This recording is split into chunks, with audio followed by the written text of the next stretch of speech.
ஜெபித்தான், கிருபைக்காக ஜெபித்தான், தன்னை மையப்படுத்தி அல்ல.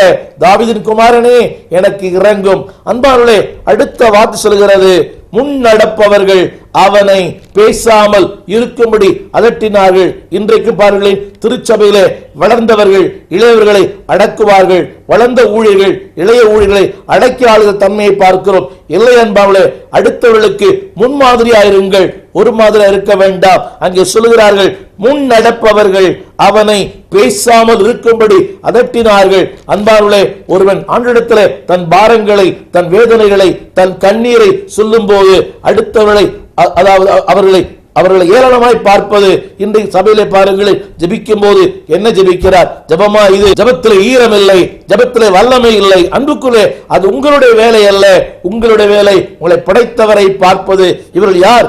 இவர்கள் அவனை பார்த்து பேசாமல் இருக்கும்படி அதட்டினார்கள். ஆனால் திருமறை சொல்லுகிறது, அவன் இன்னும் அதிகமாய் கூப்பிட்டார். உங்களுடைய ஜெபம் என்னவென்றால் விடாப்பிடியான ஜெபம், இன்னும் அதிகமாய். அன்புக்குள்ளே, உங்கள் ஜெபங்களுக்கு 1000 தடை இருக்கலாம். உங்கள் கணவன் தடை, மனைவி தடை, பெற்றோர் தடை, பிள்ளைகள் தடை, பல நேரங்களில் ஊழியனை தடை செய்வார். அன்பானவர்களே, யார் தடை செய்தாலும் உங்கள் ஜெபங்களிலே தொடர்ந்து விடாப்பிடியா ஜெபியுங்கள். முதல் பெண் வந்தாள், சந்தோஷத்தோடு போனால். இரண்டாவது மனிதன் அதாவது ஏமாற்றம் அடைந்து போனார். மூன்றாவது மனிதன் துக்கத்தோடு போனார். நான்காவது மனிதன் சந்தோஷத்தோடு போனான். அடுத்த வாசலுகிறது 43, அவன் தேவனை மகிமைப்படுத்தி கொண்டு.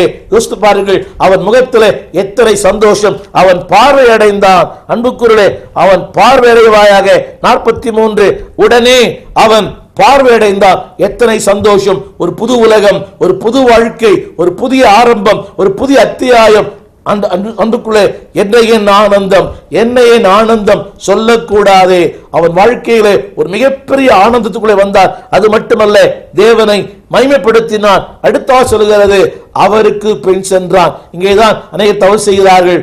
தந்தவரை மறந்து விடுகிறார்கள், தந்தவைகளை அன்பு கூறுகிறார்கள். திரும்ப சொல்லுகிறேன், தந்தவரை மறந்து போகிறோம். ஒன்றை பெற்றுக் கொள்ளுகிறோம், வேலை, வசதி, கணவன், குழந்தை பெற்றுக் கொள்ளுகிறோம். ஆனால் கொடுத்தவரை மறந்து விடுகிறோம். இன்றைக்கு பாருங்களேன், குழந்தைக்காக ஜெபிக்கிறவர்கள் குழந்தை பெற்றவுடனே ஆலயத்துக்கு வருவதில்லை. வேலைக்காக ஜெபிக்கிறவர்கள் வேலை கிடைத்தவுடனே ஆலயத்துக்கு வருவதில்லை. திருமணம் நடந்தவுடனே, அதாவது அதிகமான பிஸி, அதிகமான வரவேற்பு, அதிகமான விருந்து, ஆலயங்களுக்கு வருவதில்லை. இல்லை என்பார்களே, தந்தவைகளை விட தந்தவர் பெரியவர். தந்தவைகள் அனித்தியமானது, தந்தவர் நிரந்தரமானவர். இந்த வசனம் சொல்கிறது. அது மட்டுமல்ல, இவனை கண்டு ஜனங்கள் எல்லாரும் கர்த்தரை புகழ்ந்தார்கள். இங்கே 3 காரியங்களை சொல்ல விரும்புகிறேன்.